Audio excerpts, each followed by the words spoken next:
여러분 반갑습니다. 예, 저는 부산 연제교회에서 주님을 섬기는 전충환 형제입니다. 이번 전국 청년 연합 캠프에 여러분들과 함께 이렇게 하나님의 말씀을 교제할 수 있는 그런 특권과 은혜를 주신 것에 대해서 먼저 참 주님 앞에 감사를 드립니다. 저는 오늘 저희들에게 5번의 말씀이 주어져 있는데요. 주제가 더 풍성한 삶이기 때문에 지난 한 30년간 구원받고 난 다음에 대학 생활부터 해서 지금에 이르기까지 제 진솔한 삶의 현장들을 여러 형제자매님들에게 그대로 좀 보여드리기를 원합니다. 물론 중간에 제가 말씀을 가지고 교제도 하겠습니다만은 우선은 지금까지 주님께서 저를 통해서 어떠한 풍성한 삶으로 인도해 주셨는지에 대해서 좀 말씀을 드리려고 합니다. 제가 저 앞에 사자성어를 써놨습니다. 저 사자성어는 중국 송나라 시대 때 전해진 이야기입니다. 줄탁동기다 하는 이야기죠. 저기서 이야기하는 이 줄자는 닭이 부화를 위해서 이 계란을 품을 때 이 줄자는 뭐냐면 그 계란을 깨기 위해서 부화된 그 병아리가 그 껍질을 안쪽에서부터 이렇게 깨려고 부리를 가지고 쫓는 것을 줄이라고 이야기합니다. 그런데 이 어미닭이 처음부터 절대 도와주지 않습니다. 놀라운 것은 뭐냐면 안쪽에서 그 병아리가 그 껍질을 깨려고 하는 순간 바깥에서 동시에 그 어미닭이 그 껍질을 탁 깨어주는 것, 그것을 뭐라고 하냐면 이 탁이라고 합니다. 근데 그 줄과 탁이 일어나는 현상이 뭐냐면 동시에 일어난다는 거죠. 어떻게 보면 이 계란 속에 있는 이 병아리는 밖에서 그 어미닭이 그것을 도와주는지 알지 못하는 거죠. 근데 사실 먼저 안쪽에서 그것을 깨려고 노력하지 않는데 만약 미리 깨어버리면 죽을 수밖에 없습니다. 그러니까 그 동시에 일어난다는 거죠. 저는 우리에게 있어서 이 풍성한 삶에, 제가 지금까지 오면서 풍성한 삶에 중요한 키워드 중에 하나는 뭐냐면 가치관의 변화였던 것 같습니다. 그 가치관의 변화는 바로 줄탁 동기의 원리인 것 같아요. 우리가 살아오면서 주님 앞에서 내 자신을 주님이 어떻게 나를 부르시는가 하는 것에 대한 그런 어떤 가치관의 변화가 생길 때마다 이 줄탁 동기 현상이 생겼습니다. 여러분, 이 빙산을 보면 물 위에 떠 있는 것은 한 5% 정도가 되고 물 속에 들어가 있는 것은 95%가 되는 거죠. 그리스도인 형제 자매들이, 청년들이 어떤 행동을 할 때 교회에서 헌신을 하든 또는 세상에서 안 믿는 사람들과 비슷한 행동을 하게 될 때 그 두 개의 양극단을 가지고 우리가 이것은 좋은 것이고 이것은 나쁜 것이라고 이야기할 수 있겠죠. 그러나 더 중요한 것은 그 사람 내면 속에 어떤 가치관을 가지고 있느냐, 어떤 생각을 가지고 있느냐 이야기였습니다. 예수님께서 바리새인들을 향해서 어떻게 이야기했습니까? 그들은 일주일에 한 번씩 금식하고 늘 길게 기도하고 긴 경문을 차고 그들의 행위는 너무나 거룩하고 깨끗했습니다. 그런데 예수님께서 그들을 향해서 말씀하시기를 뭐라면 이 회칠한 무덤 같은 자들아, 이 외식하는 자들아, 이렇게 이야기했습니다. 예수님은 그들의 겉모양을 본 것이 아니라 그들 내면 속에 있는 그들의 생각과 가치관과 그들의 삶을 형성하고 있는 그들의 내면을 본 것이죠. 그것이 가치관입니다. 여러분은 무슨 생각을 하고 살아갑니까? 저는 그리스도인들이 가지고 있는 가치관을 여러 다양하게 생각할 수 있겠습니다만은 저는 크게 두 가지로 생각합니다. 구원받고 난 성도들이 그 이후의 삶에 있어서 대단히 중요한데 두 가지 가치관이 있는 것 같아요. 하나는 나는 이제 구원받았으니까 나는 이제 다 됐다. 마치 정류장에서 천국 가는 버스가 오기까지 기다리는 거죠. 그래서 계속 정류장에서 천국 가기만을 기다리는 사람들. 두 번째는 뭐냐면 나는 구원받았기 때문에 하나님께서 이 땅 가운데 나를 구원해 주신 사명과 동기가 뭘까? 나는 왜 여기서 존재하는가? 그래서 그는 버스가 오기까지 최선을 다해서 그 정류장을 떠나서 열심히 자기의 삶의 목적과 그리고 그 부르심에 따라서 그것을 찾아다니는 사람들.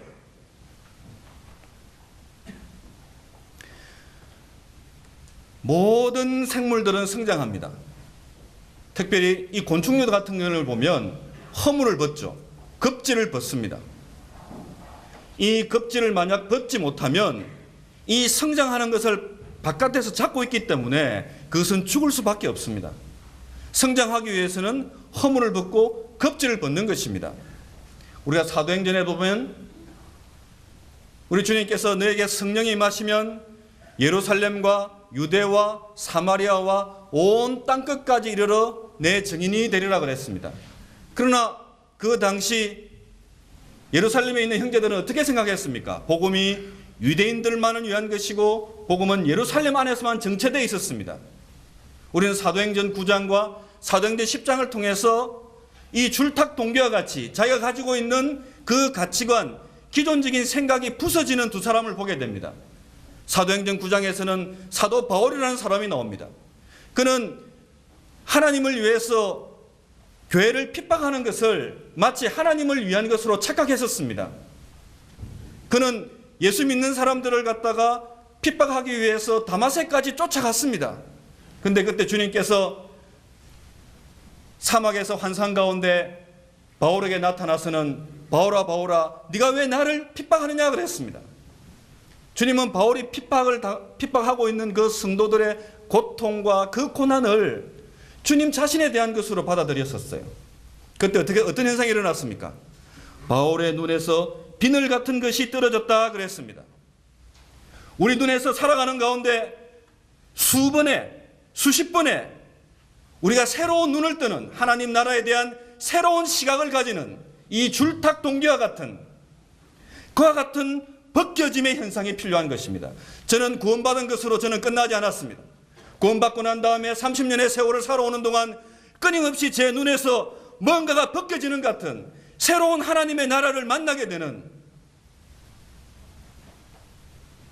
하나님의 나라가 어딘가? 우리를 왜 부르셨는가? 나는 왜 구원받았는가? 사도행전 10장에 보면 베드로는 유대인들만을 위한 복음에서 이방인을 위한 복음으로 넘어가게 됩니다. 이탈리아 사람인 고넬료라는 사람이 베드로를 초청했습니다. 베드로는 도저히 유대인으로서 이방인을 만나는 것이 금지되어 있지만 하나님께서 기도하는 가운데 이미 환상 가운데 고넬료라는 사람이 오면은 그 집에 가라고 하는 명령을 받았기 때문에 어쩔 수 없이 나는 왔다고 이야기했습니다. 환상 가운데 하나님께서 레위기서에 나와 있는 그 부정한 음식들이 내려오는 그 바구니 속에 있는 그와 같은 짐승들을 먹으라 그랬습니다. 베드로가 어떻게 이야기했습니까? 하나님, 이렇게 속되고 부정한 것을 저는 먹을 수 없습니다 그랬습니다. 그때 주님께서 말씀하시기를 하나님이 깨끗하게 하신 것을 네가 왜 부정하다고 하느냐, 이런 현상이 3번 일어났습니다. 그리고 난 다음에 그 고넬료 집에서 베드로가 복음을 전했을 때 사도행전에 나오는 바로 복음을 전하는 순간 그 성령이 임하는 것이 바로 이방인들에게 임했습니다. 그 순간 베드로는 그가 가지고 있던 자기들만의 복음, 자기들만을 위한 복음, 자기들만의 교회, 그와 같은 것에서부터 부서지면서 이방을 향한 그 복음의 대로가 열렸습니다. 그 복음의 대로 위에 사도 바울이 걸어가게 되는 것이죠. 마태복음 16장에 보면 예수님께서 제자들에게 말씀하시기를 누구든지 나를 따라오려거든 자기를 부인하고 자기 십자가를 지라고 그랬습니다. 여러분, 자기 부인이 뭘까요? 우리에게는 세 가지 죽음이 있습니다. 그것은 육체적인 죽음이고요. 또한 안 믿는 사람들에게 있는 영적인 죽음이고요.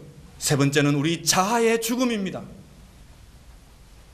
우리가 구원받고 난 다음에 우리가 부서지는, 우리의 자아가 부서지는, 그래서 하나님의 말씀이 우리의 실질적인 삶을 통해서 열매를 맺는, 내가 말씀을 지키려고 하는 어떤 나의 노력이 아닌 성령이 내 속에서 강건적으로 하나님의 말씀을 순종하지 아니하면 살아갈 수 없도록 만드는, 요한복음 1장 14절에 말씀이 육신이 되어 우리 가운데 거하시니 그 영광을 보니 아버지의 독생자의 영광이요 은혜와 진리가 충만하더라. 예수님께서는 이 땅에 오셨을 때 그 예수님의 육신 속에 하나님의 말씀이 성육신화되어서 예수님의 삶 자체가 주님의 말씀을 나타내는 그 자체였습니다. 고린도전서 3장 16절에서는 너희가 하나님의 성전인 것과 너희 속에 하나님의 성령님이 거하시는 줄 너희가 알지 못하느냐. 우리 속에 성령님이 와 계시지 않습니까? 그리스도인의 삶이라는 게 뭡니까? 우리는 주님처럼 우리도 하나님의 말씀이 우리의 삶을 통해서 성육신 되는 것입니다. 하나님의 말씀이 내 삶을 통해서 실질적으로 구체적으로 역사하는 것입니다. 고린도서 2장에서는 너희는 그리스도의 향기라 그랬습니다. 3장에서는 그리스도의 편지라 그랬습니다. 6장에서는 그리스도의 사신이다, 대사다 그랬습니다. 우리 자체가 바로 하나님의 메시지라는 거예요. 다른 사람이 아닌 내 자신이 하나님의 메시지라는 거예요. 그리스도의 향기라는 거예요. 말씀의 육신이 되셨던 그 주님의 삶이 내 속에, 하나님의 말씀이 들어와서 내 속에서 말씀이 살아 움직이는 바로 그 자체가 된다는 거예요. 그래서 우리가 성전이지 않습니까? 내가 걸어 다니면 그것이 바로 예수님이 가고 싶은데 내가 가고는 것이고, 내가 점심을 먹으면 예수님이 함께 먹는 것이고, 내가 화장실에 가서 대변을 보면 주님과 함께 보는 것이고, 어디를 가든지 간에 여러분은 어떤 가치관을 가지고 살아가고 계십니까? 여러분이 구원받고 난 다음에 여러분의 상에서 이루고자 하는 것이 다 끝났습니까? 성경에서 그리스도의 삶에 대해서는 두 가지로 이야기하고 있습니다.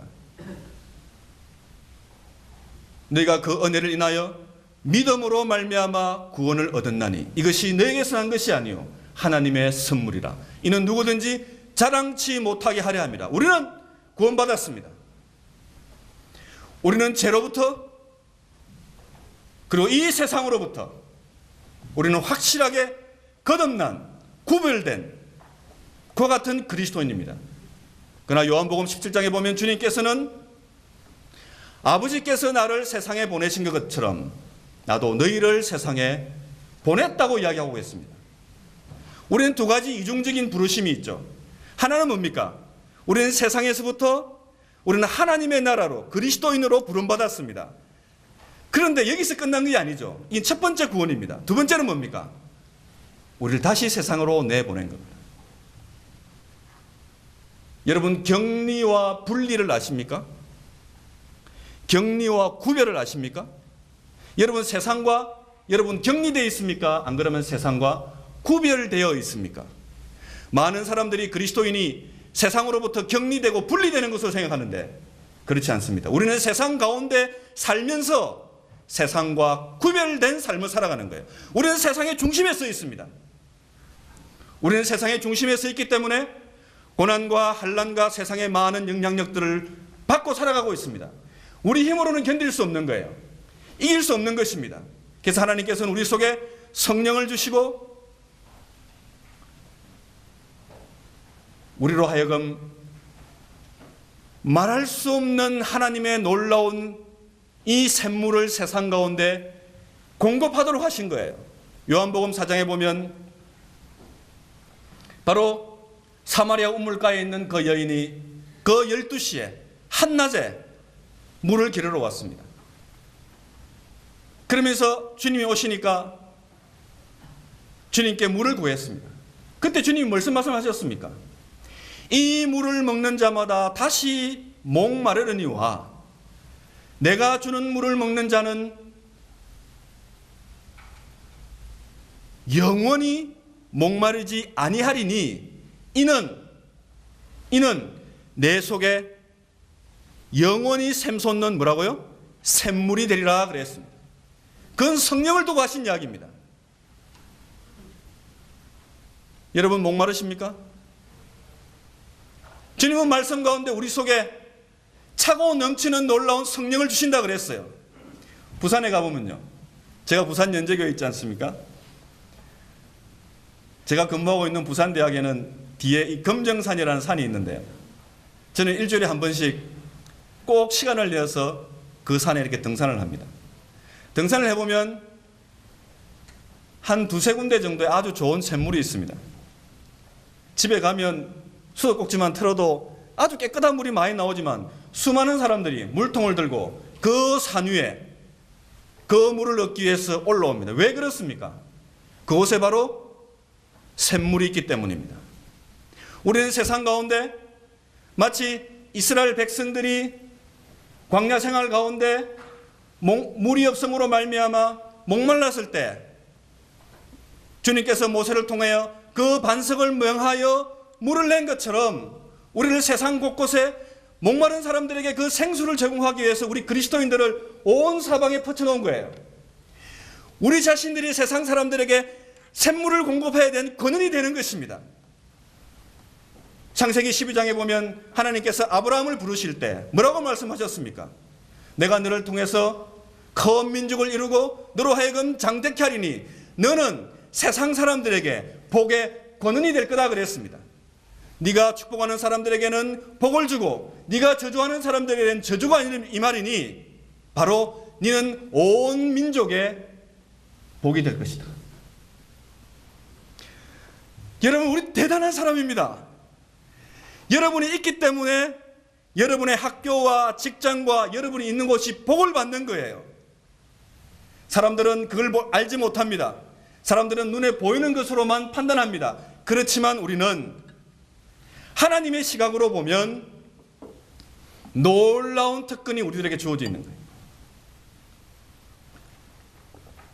오늘 첫 시간에 저는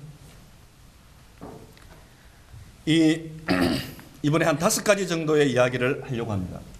첫 번째는 뭐냐면, 저는 구원받고 난 다음에 30년 동안 제가 하나님께서 저에게 여러 시간 동안 제가 말씀을 드리겠습니다마는 저는 대학에서 이 교수로서 교직에서 믿는 그리스도인이 아닌 믿지 않는 학생들을 가르치는 직업을 제게 주셨습니다. 우리 안 믿는 사람들도 직업을 천직이라 하지 않습니까? 그 천자는 하늘 천자입니다. 하늘이 주신 직업이다. 우리는 베드로전서에서 너희는 택하신 족속이요 왕 같은 제사장이라 그랬습니다. 우리는 제사장입니다. 하나님 앞에서 거룩한 제사장입니다. 그 제사장이 일하는 그 직업 자체는 성직입니다. 교회에서 일하는 것만 성직이 아니라 여러분이 세상 속에서 일하는 그 일터에서 일하는 것은 여러분이 제사장이기 때문에 그것 자체가 거룩한 거예요. 저는 제 직장에서 일하는 이 일을 성직으로 생각합니다. 그렇기 때문에 하나님께서 왜 나를 여기에 보내셨는가? 여러분들 앞으로 이것을 위해서 기도해야 될 것입니다. 하나님께서 여러분들을 보내고 싶어 하는, 또 이미 직업을 가졌다면 나를 왜 그곳에 보냈는가?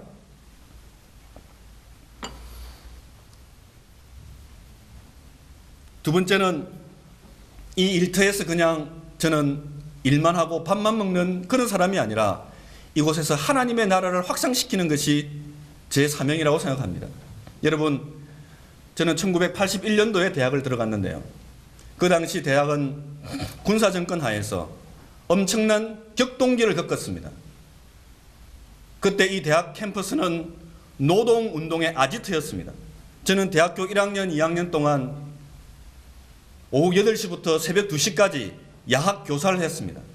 그 당시 부산에는 지금은 LG지만 금성사라든지 이런 여러 가지 조립 공장이 있었습니다. 그때 서부 경남이나 또 전라도 호남에서 초등학교만 졸업한 많은 공순이 공돌이라 그러죠. 이 청년들이 부산으로 왔습니다. 그들이 그 노동 현장에서 일하고 있었습니다. 그들은 밤에 야근을 하고 정말 근로기준법이 없는 그런 상황 가운데 있을 때 저희들이 그들을 위해서 금전고시를 칠 수 있는 그 야학교사 생활을 했습니다. 학생들이 그냥 주도해가지고 한 거죠. 그때 저는 거기서 수학과 물리를 가르쳤습니다. 수학과 물리. 그 당시 부산에서 유명했습니다. 전충환이라면 아주 알아주는 강사였습니다. 네. 오후 8시부터 해서 새벽 2시까지 정말 이 2층에 있는 아주 작은 홀 정도 되는, 그리고 형광등이라고는 그냥 백열등 하나, 너무나 환경이 열악한 가운데 있는데 제가 분필을 들고 딱 칠판에 수학을 풀려고 하면 그 노동 현장에서 오랫동안 근무하고 야근하고 온 그 근로자들이 눈이 반짝반짝반짝 하는 거예요. 조는 사람이 아무도 없더라고요. 그때 제 마음과 이런 생각이 들었어요. 이 가르친다는 것이 이런 것이구나. 나도 한번 선생이 되어 볼까? 하는 그런 생각을 하게 되었습니다. 제가 만약 야학 교사 생활을 하지 않았다면, 그 봉사일을 하지 않았다면 저는 아마 지금 제가 하고 있는 이 직업에 대해서 꿈꾸지 않았을 겁니다. 두 번째로, 이런 제 연구실에 있는 학생들과 함께 몽골이라고 하는 선교지에 가서 함께 우리나라로 이야기하면 60년대, 70년대보다 더 가난한 그 몽골에 가서 그들에게 교육 선교한 이야기를 두 번째로 말씀드리고 싶습니다. 이렇게 이 첫 번째와 두 번째 이야기는 뭐냐면, 우리가 더 풍성한 삶을 살아가기 위해서 하나님께서 양으로 생명을 얻게 하고 더 풍성한 삶을 얻게 하는 굉장히 중요한 터전 중에 하나가 바로 뭐냐면 여러분의 직장입니다. 우리는 삼중적인 삶을 살아갑니다.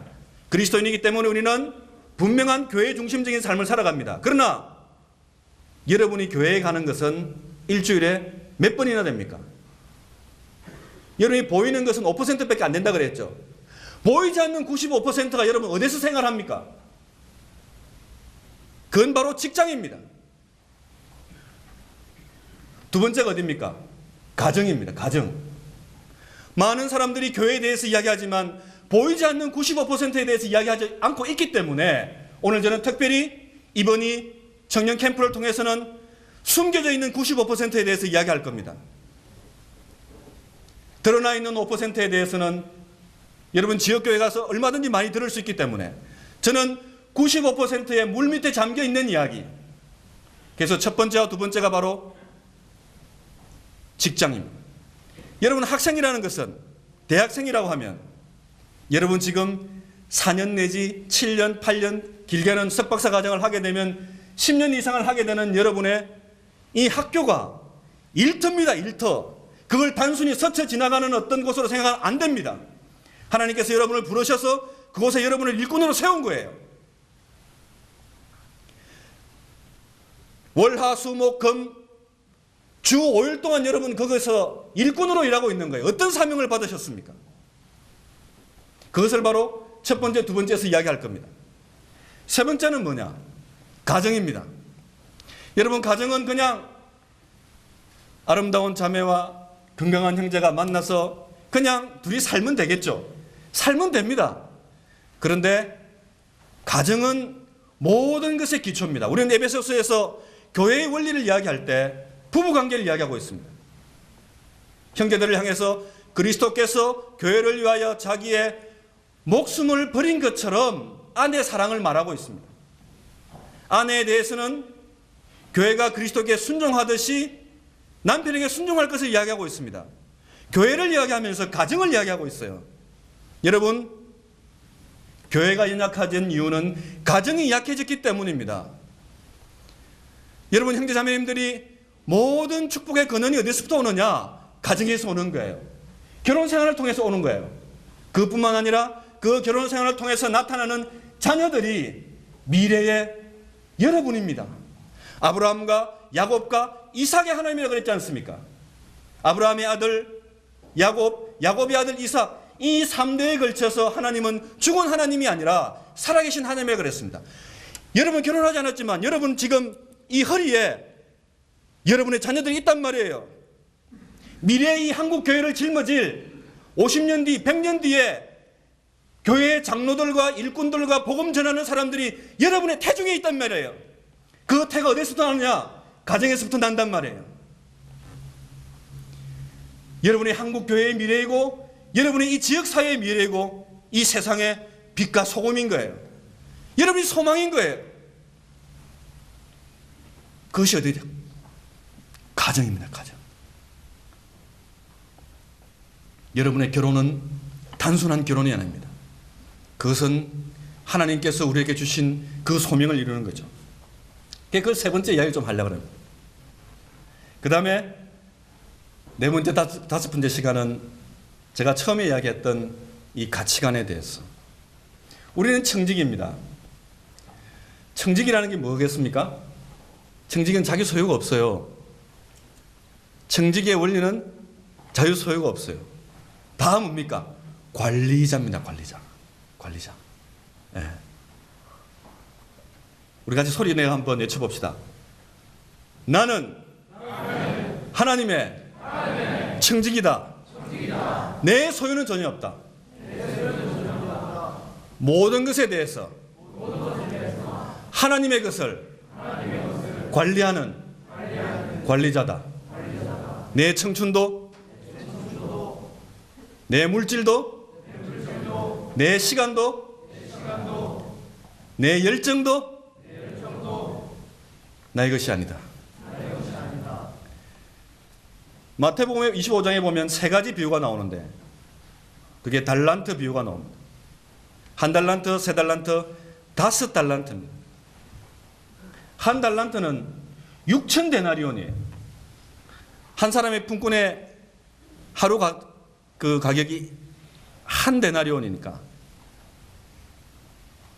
6,000데나리온이에요. 6,000데나리온.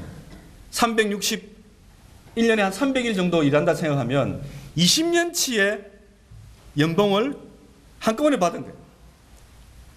근데 한 달란트와 세 달란트와 5달란트를 받았는데 세 달란트와 5달란트 받은 일꾼은 열심히 가서 일해서 다시 세 달란트, 5달란트 남겼어요. 근데 어떻게 했습니까? 한 달란트 받은 사람은 그냥 땅에 묻어놨단 말이에요. 주님 오셔서 그 청지기들을 평가하셨단 말이에요. 그리스도의 우리는 지옥 가는 심판을 받는 것이 아니라 우리는 우리가 가지고 있는 하나님이 주신 이 무한한 자원을 가지고 있는 거예요. 우리는 성령이 주신 이 무한한 자원을 가지고 있는 거예요. 우리는 복의 근원인 거예요. 우리가 저주하면 저주도 내리고 우리가 복을 주면 복을 내릴 수 있는 우리에게 능력이 있는 것이 아니라 하나님의 능력을 우리가 가지고 있기 때문에 그것을 가지고 뭘 했느냐에 대한 상급이 있을 겁니다. 고린도전서에서는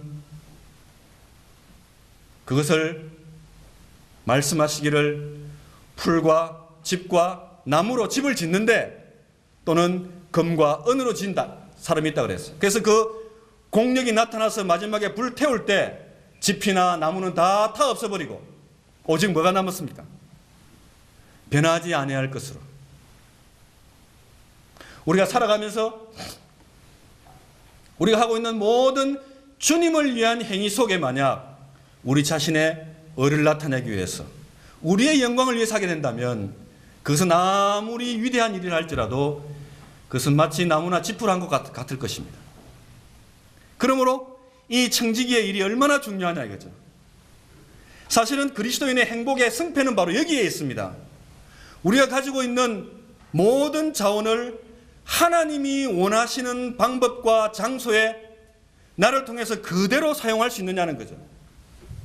여러분, 서울에서 이 물을 공급하는 상수도 정수장에서 이 가정까지 공급되기에는 수많은 이 파이프가 연결되어 있습니다. 아무리 상수도원에서 깨끗한 물을 보내더라도 중간에 만약 파이프가 녹슬어 버리면 어떻게 되겠어요? 그것은 녹슨물이 나올 수밖에 없다는 거예요. 마치 청지기는 그와 같은 것입니다. 그러므로 청지기가 가지고 있는 이 제자도, 가치관, 이건 참으로 너무나 중요한 일입니다. 그래서 오늘 이번에 한 5가지 이와 같은 이야기를 가지고 여러분들한테 먼저 말씀을 드리려고 합니다. 오늘 첫 번째 이야기는 뭐냐면, 제가 말씀드린 대로 저는 여러분과 같이 청년 시절에 저는 구원받고 정말 아무것도 모르고 그냥 구원받은 것으로서 만족하고, 참 그래도 감사한 것은 뭐냐면, 저는 구원받았을 때 대학 3학년 때였는데요. 그 구원받고 난 다음에 너무 말씀이 이렇게 제 마음 가운데 너무 이렇게 가슴에 와닿아서 1년에 한 4번 정도 읽었던 거예요. 통독을 한 4, 5년간 대학 생활할 때마다. 그런데 그렇게 이제 성경만 읽다 보니까 학점은 한 1.0포인트 떨어졌습니다. 여러분 1.0포인트 대략 아시겠죠? 3.0 정도 됐다 그러면 한 2.0 정도 떨어진 거예요. 그런데 그래서 저는 하도 성적이 안 좋아서 교수 못 될 줄 알았어요. 그런데 뭐냐면 하나님이 하시니까 되더라고요. 여러분, 하나님께서 우리를 소명 가운데 부르시면 우리 힘으로 할 수 있는 건요, 하나님께 감사하지 않는 거예요. 우리가 정말 우리의 소명이나 사명은요, 내 능력, 내 힘으로 할 수 있는 것을 가지고 생각해서는 안 됩니다. 또 그 일을 할지라도 하나님께서는 우리로 하여금 내가 할 수 있다는 것을 이렇게 넘어서서 하도록 나로 하여금 우리의 그 자아가 죽음을 경험하게 만드시는 거예요. 그래서 정말 그런 경험을 통해서 이 연구실을, 제가 근무하고 있는 부산대학교를, 제가 하고 있는 이 실험실을 일터교회로 세워왔습니다. 이 이야기는 지금 여기에 처음으로 하는 건 아니고요. 부산, 울산, 경남에 있는 크리스찬 교수들만 모이는 선교대회가 있는데요. 거기서도 제가 이 말씀을 전했고, 기독교 대학이라고 하고 있는 부산에 있는 동서대학교에서도 이 간증을 했습니다. 또 서울대학교 기독교수 모임, 그 다음에 서울대학교 대학원생 그 수요 집회에서도 제가 간증을 했고요. 또 한동대학교 가서도 제가 이 간증을 했습니다. 그 다음에 대학교 캠퍼스 선교단체 중에 대표적인 CCC라고 하는 선교단체 전국 교수 선교대회에서도 이 간증을 했습니다. 사실 주님께서 처음에 제가 이런 청년 때부터 꿈을 가지고 정말 어려운 과정을 통해서 공부해 오면서 이제 직장을 가지게 되었을 때 제 연구실에는 한 사람의 크리스찬도 없었습니다. 그런데 지금은 약 한 23명 정도의 대학원생들을 가지고 있는데, 그 중에서 12명 정도가 크리스찬입니다. 12명 정도. 놀라지 않으시네요. 근데 보통 다른 데서 이야기하면 굉장히 놀랍니다.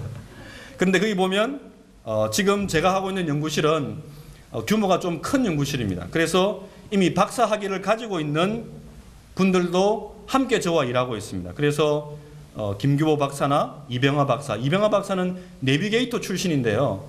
정말 신실한 형제입니다. 이 형제는 박사과정 중에 결혼해서 학교 다닐 때는 그 보통 내비게이터는 캠퍼스 옆에다가 이렇게 집을 하나 구해가지고 거기다 묵고 자고 하면서 그 훈련을 시킵니다. 지금 이 이병화 형제는 결혼하고 난 다음에 대학 캠퍼스 옆에다가 바로 그 가정을 가지면서 일주일에 한 번 정도 믿지 않는 구도자들을 초청해서 함께 이렇게 식사를 하고 있어요. 그러니까 이 복음에 대한 열정이 정말 대단한 친구입니다. 그 다음에 이 김용균 박사는 필리핀 선교사로 IBF 출신인데요. 이 친구는 석사 학위를 받고 부인은 그 약사인데요. 둘 다 직장을 그만두고 필리핀 선교사로 갔다가 실리만 대학에 가가지고 거기서 대학에서 복음을 전하다가 박사학위가 필요하니까 저희 대학에 왔다가 우연히 제가 만났어요. 하루는 캠퍼스 지나가다가 아니 석사 때 제 후배였거든요. 아니 만났는데 자기가 지금 6년간 그곳에서 교수 선교사로서 일했다는 거예요. 그러면서 이제는 시대가 바뀌어가지고 학위가 필요해서 왔는데 어떻게 하면 좋겠냐 그러더라고요. 그래서 제가 두말할 거 없다. 그냥 내한테 오너라. 이래서 뭐냐면 저와 함께 일하게 되었습니다. 지금은 학위를 받고 우리 실험실에서 마치 파송한 것처럼 다시 신림한 대학에서 거기서 계속해서 사역을 하고 있습니다. 4년 동안 박사과정에 있으면서 박사학위를 받고 다시 필리핀으로 가서 하고 있는데 참 그 4년 동안 있었던 이야기들은 제가 여러분이 물으시면 제가 설명드리겠는데 너무 생생한 감정들이 너무 많이 있습니다. 그 다음에 박사과정에 저희 연제교회에 있는 김남균 형제, 한동식, 황민영, 임호, 정태용 이런 학생들이 있습니다. 저는 학위 과정 중에 있는 학생들에 대해서 나이가 되면 다 결혼하라 그럽니다. 공부한다는 게 무슨 죄냐? 이거는 미래를 위한 투자이기 때문에 절대 부끄럽게 생각하지 마라. 여러분들은 더 미래를 위해서 투자하고 있는 기간이기 때문에 이때 결혼하고 가정을 가져라. 그래서 여러분들이 아까 얘기했죠. 십자가를 지고 자기를 부인하는 거기 때문에 세상 사람들처럼 좋은 집 가지고 좋은 차 가지고 다 그리스도인조차도 그런 가치관을 가지면 그 결혼 생활 속에서 여러분이 무엇으로 행복을 느끼겠습니까? 학생이지만 작은 수입으로 만족하고 그 두 사람이 하나님의 부르심에 의해서 만약 그 일을 한다고 하면 그들의 사명감이 그 모든 부족함을 채워주는 거예요. 때가 되면 하나님께서 부욕해 주시는 거예요. 우리는 너무 먼저 샴페인을 터뜨리려고 하는 거예요. 청년임에도 불구하고 너무 좋은 것들을 원하고 있는 거예요. 자기의 분에 넘치는 물질적인 것들을 너무 바라고 있는 거예요. 그거는 타락입니다. 그리스도인들이 다른 게 타락이 아니에요. 자기의 수입이 없음에도 불구하고 부모로부터 과도한 용돈을 받는 것은 타락입니다. 수입원이 없음에도 불구하고 카드를 남발하는 것은 그리스도인으로서는 타락입니다. 여러분은 타락이라는 것이 세상 사람처럼 술 마시고 세상 사람 사는 것처럼 그런 것이 타락이겠어요? 그리스도인이 그리스도인으로서의 정체성을 잃어버리고 그 삶의 순수함과 진솔함을 잃어버리고 세상 사람들이 사는 것처럼 똑같이 물질적인 것 좋아하고 편안한 것 좋아하고 더 안락해지려고 하고 그것이 타락이지 뭐가 타락입니까? 석사과정에는 김상인, 김민성, 안기주, 오택님 이런 크리스찬들이 저희들이 함께 있습니다. 오늘 저희 연제교회에 황찬은 형제도 이번에 이제 신입생 석사과정으로 들어온 학생이 한 5명 정도 되는데요. 그 중에 한 학생이 황찬은 학생입니다. 아마 저희 실험실에 와서 여러 가지 기도회나 이런 걸 많이 참석해 봤기 때문에 잘 아실 것입니다. 궁금한 점이 있으면 황찬은 형제한테 물어보시기 바랍니다. 제가 이야기했듯이 제가 일하고 있는 이 일터에서의 제 실험실은 오랜 시간 동안 많은 선교단체에서 대학 연구실을 또 대학을 캠퍼스를 복음화시키려고 했지만 제 이야기가 그런 분이 이런 얘기를 하더라고요. 참 이런 모델을 찾아보기 힘들었다. 근데 저는 선교단체 출신도 아니고 CCC나 IBF 출신도 아니고 선교훈련 받아본 적도 없고 저는 모임에서 성장하면서 말씀 읽고 하나님께서 저를 통해서 어떤 일을 하시기를 기대하면서 그냥 철저하게 그런 삶을 살아왔습니다. 그리고 특별하게 한 게 아니고 그냥 만나는 사람들마다 복음 전하고 그 학생들을 만나면 그들 속에 하나님께서 무슨 말을 해주기를 원하시는지 아까 제가 말씀드린 대로 내가 그리스도의 편지요 향기요 사신이니까 나는 예수 그리스도를 대신해서 그들에게 뭔가 해줘야 되겠다. 그것이 늘 제 생각에 있는 거예요. 학생들에게 상담을 해도 그가 하는 이야기 속에 분명히 메시지가 있을 것이다. 안 믿는 사람이 이야기하지만 그를 통해서 하나님께서 내한테 주는 메시지가 있을 것이다. 그 메시지가 뭘까? 그거를 듣게 될 때 그 영혼의 울음을 듣게 되었습니다. 그 학생이 이야기하는 그 목소리 속에서 그의 좌절과 슬픔과 울부짖음을 듣게 되었습니다. 그래서 한 1시간 정도 대화를 나누다 보면 이 모든 게 다 오픈이 되는 거예요. 어떤 학생은 태어나면서부터 아버지를 알지 못하는 거예요. 어머니가 그냥 싱글 마음으로 그 애를 낳아가지고 그냥 지금까지 길러온 거예요. 그 학생을 학부 때 면담하면서 그걸 알게 되었어요. 그러면서 제가 너 대학원으로 올라오느라 하면서 지금 우리 대학원 학생 중에 그런 학생도 있습니다. 또 어떤 학생은 중학교 때 어머니가 돌아가시고 정말 홀로 계신 아버지를 위해서 효도해야 되겠다고, 오직 그 학생은 직장 가지는 것이 아버지를 위해서 직장을 가지려고 했습니다. 근데 그 아버지가 대학 3학년 때 돌아가신 거예요. 삶의 목표를 상실해버린 거죠. 그 학생과 상담하면서 너도 대학원으로 오너라. 이래가 모아진 거예요. 여러분, 사무엘상에 보면 다윗은 어떠한 사람이었습니까? 여러분, 다윗은 어떤 사람입니까? 여러분, 다윗은 왕이라고 하는 것만 보지 마십시오. 다윗이 청년 때부터 어떤 사람이었습니까? 이새의 집에 사무엘이 갔을 때 다윗은 소위 이야기하면 그 형제 중에서 비전이 없는 사람이었어요. 아버지 입장에서 보면. 여러분, 18형제가 있는데 보통 자녀를, 저도 3명인데 어리면 어릴수록 더 귀엽지 않습니까? 그죠? 첫째보다는 둘째가 더 귀엽고, 둘째보다는 셋째가 귀엽고, 셋째보다는 다섯째가 귀엽고, 다섯째보다는 여덟째가 더 귀엽겠죠. 그런데 이 웬일입니까? 이새 집에는 그 어려운 목축일을 7형들은 다 집에 있는데 그 어린 아들만 가서 목축하고 있는 거예요. 사무엘이 기름 부으려고 와서 보니까 첫째부터 해서 7째까지 다 통과시켜 보니까 하나님이 원하는 사람이 없는 거예요. 사무엘이 가기 전에 사람의 외모를 보지 말라고 이야기했어요. 사무엘이 이 외에 더 아들이 없느냐? 아버지 생각해보니까 말째 아들 저 가서 목축하고 있어, 양치고 있습니다. 그를 데리고 오너라. 그리고 그에게 기름을 부었습니다. 다윗이 왕으로 기름 부음 받고 난 이후부터 10대 때겠죠. 한 15세, 16세 때쯤인데, 그로부터 해서 30세에 헤브론에서 이스라엘 왕이 되었고, 그리고 7년 반 동안 헤브론에서 왕으로 있다가 예루살렘에서 왕이 되었습니다. 그 한 15년 동안 10년 이상 현재 있는 사울 왕과 미래의 왕 다윗이 함께 공존하는, 소위 말하는 오버랩 되는 기간이었단 말이죠. 그 기간 동안에 철저하게 다윗은 사울을 통해서 핍박받고 버림받고, 그래서 나중엔 정치적인 망명을 하잖아요. 소위 말하면 남한에 있는 사람이 정치적인 억압 때문에 한국과 가장 원수되는 북한으로 들어가 버린 거예요. 그게 뭡니까? 다윗이 사무엘상 28장에 보면 블레셋 진영으로 들어가 버리는 거예요. 블레셋이 어떤 진영입니까? 골리앗 진영이잖아요. 그것이 다윗의 청년 기간의 삶이었습니다.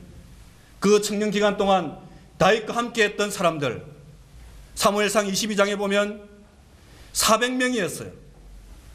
말씀해 보면 빚진 자들, 그리고 원한이 쌓인 자들, 그리고 억눌린 자들, 이 세상에서 소위 말하면 별 볼 일 없는 사람들이 다윗과 함께 있었단 말이에요. 그 다윗과 그들의 형제들과 부모들도 함께 있었다 그랬어요. 그 400명이 광야 생활 동안 철저히 공동체 생활을 한 겁니다. 저는 시편에 나와 있는 형제의 동감이 어찌 그리 선하고 아름다운 고 이는 마치 헬몬산에 나오는 이슬과 같다고 하는 그 형제연합의 상황들은 광야 동안 그 400명이 얼마나 철저한 한 몸을 이룬 그 경험을 이야기하고 있는 거예요. 이스라엘의 다윗 시대 동안의 그 통일 이스라엘의 그 튼튼한 하나됨은 바로 광야 40년 동안, 광야 생활 동안 40년이 아닙니다. 광야 생활 동안 다윗이 그 400명들과 함께 했던 바로 그것이 큰 축복이었을 것입니다.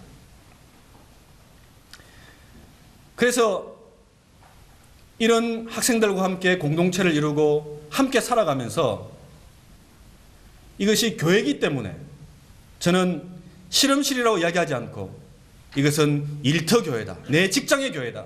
그래서 교회는 두 가지 기둥이 있어야 됩니다. 하나는 뭐냐? 말씀과 기도입니다.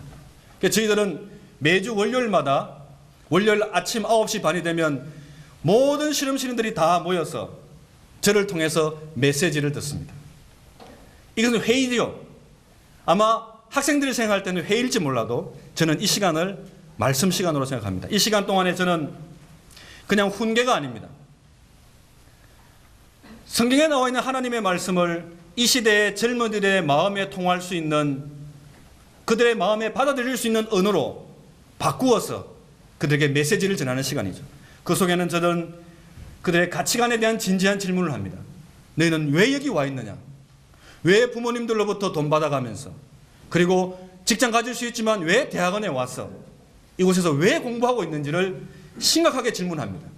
그리고 너희들의 미래의 비전은 무엇인지 이야기합니다. 여러분, 제가 선생이지만 저는 학생들의 감독자가 아닙니다. 제가 학생들을 감독할 수도 없어요. 잘 되는 집안, 잘 되는 사람은 그 스스로가 감독자가 되었어. 잠언에 나오는 것처럼 이 개미들은 두령자도 없고 다스린 자도 없지만 그들은 열심히 일한다 그랬습니다. 공부라는 건 뭐냐? 학생들 스스로가 왜 공부해야 되는지 자발적인 자기 동기가 없으면 공부가 안 되는 거예요. 여러분, 부모님이 아무리 여러분도 공부하라 해보세요. 됩니까? 안 되잖아요. 결국은 실패해보고 군대 갔다 와가지고 고생 진작 해보니까 이 공부해야 되겠구나 하고 스스로 깨닫는 순간 공부하게 되는 거예요. 그때부터가 진짜 공부입니다. 그래서 저는 학생들에게 공부하라고 이야기하지 않습니다. 저는 학생들에게 너희들이 왜 사느냐고 묻습니다.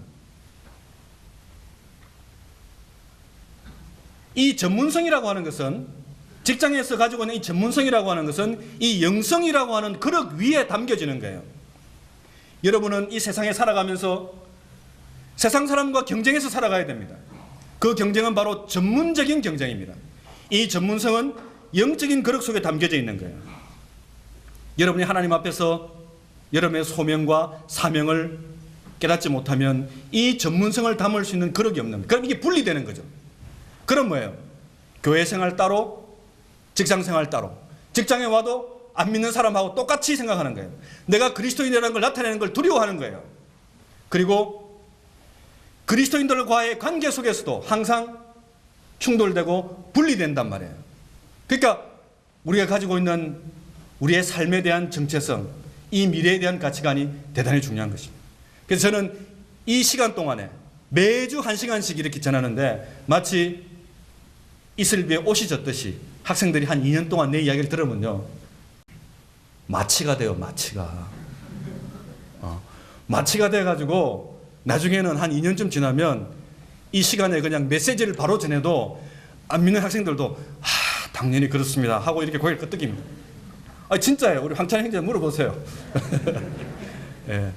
오늘 아침에는 이 정도 이야기하고 다음 시간에 또 계속하도록 하겠습니다. 함께 기도하겠습니다. 아버지 하나님, 감사를 드립니다. 하나님께서 저희들에게 허락하신 이 귀한 젊음의 시대, 이 청년 시대 때 하나님께서 우리에게 주신 더 풍성한 삶에 대한 굳건한 가치관과 기초를 닦을 수 있도록 주께서 인도하여 주시옵소서. 예수님의 이름으로 기도합나이다.